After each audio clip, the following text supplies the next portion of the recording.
In this video, I'm going to show you how I created the print and the sewing pattern for the Sweet Pea apron.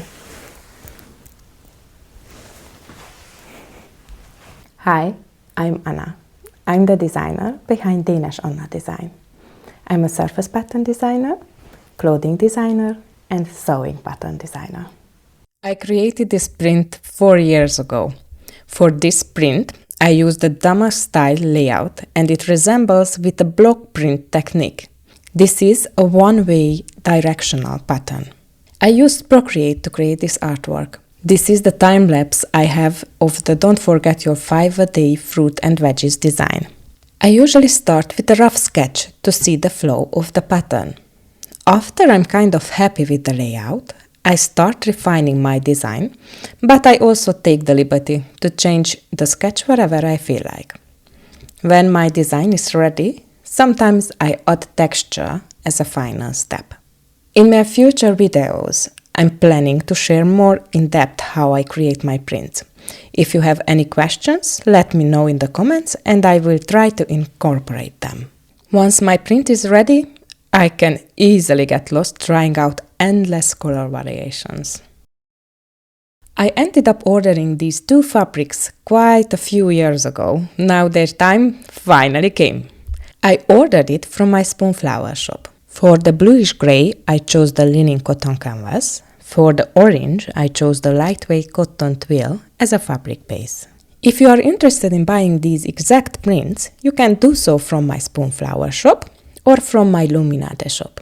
Spoonflower ships almost worldwide printed fabrics, wallpaper, and home decor products.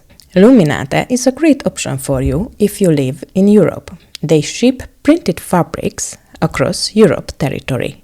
Under this video, you can find the link to my prints, but you can also screenshot the design ID now, whichever is easiest for you. You can easily find them by typing the design ID in the search bar.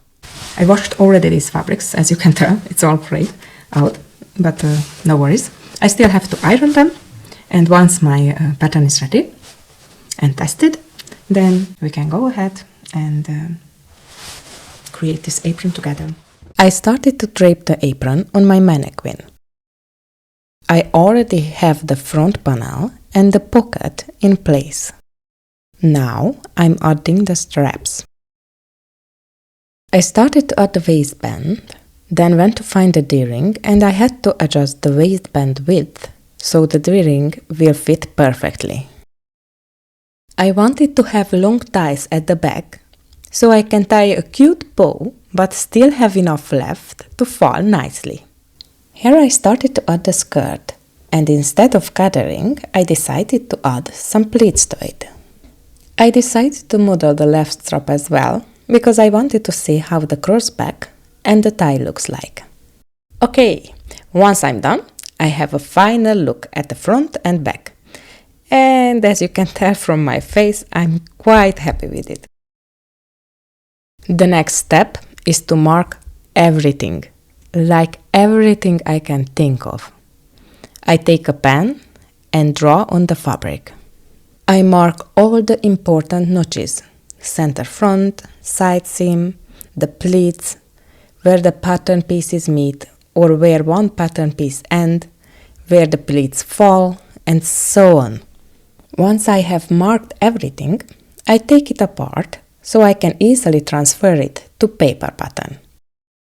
If I miss the mark that I think it is important, I add it before I take it down. Because this pattern mostly has rectangles, I decided to draft directly on paper using the measurements from my draping. I'm adding the seam allowance as well to my pattern pieces at this point. I'm considering the sewing technique I will use to assemble and finish the specific area. I usually add a 1 cm seam allowance.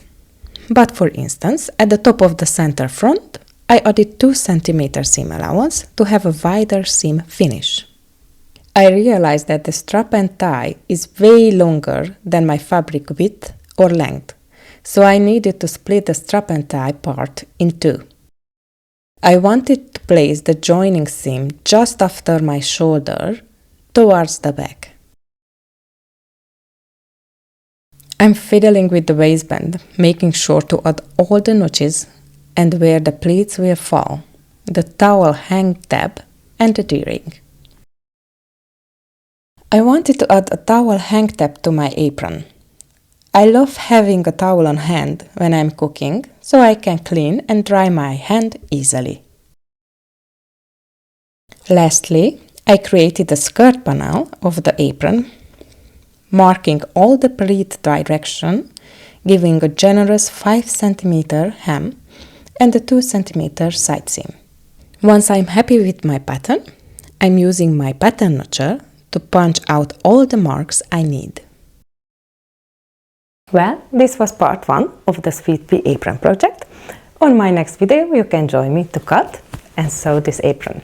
The Sweet Pea apron sewing pattern for adults and for kids is available to download for free on my website. Find the link under this video. If you like my content, you can support me for free by subscribing and engaging with my videos.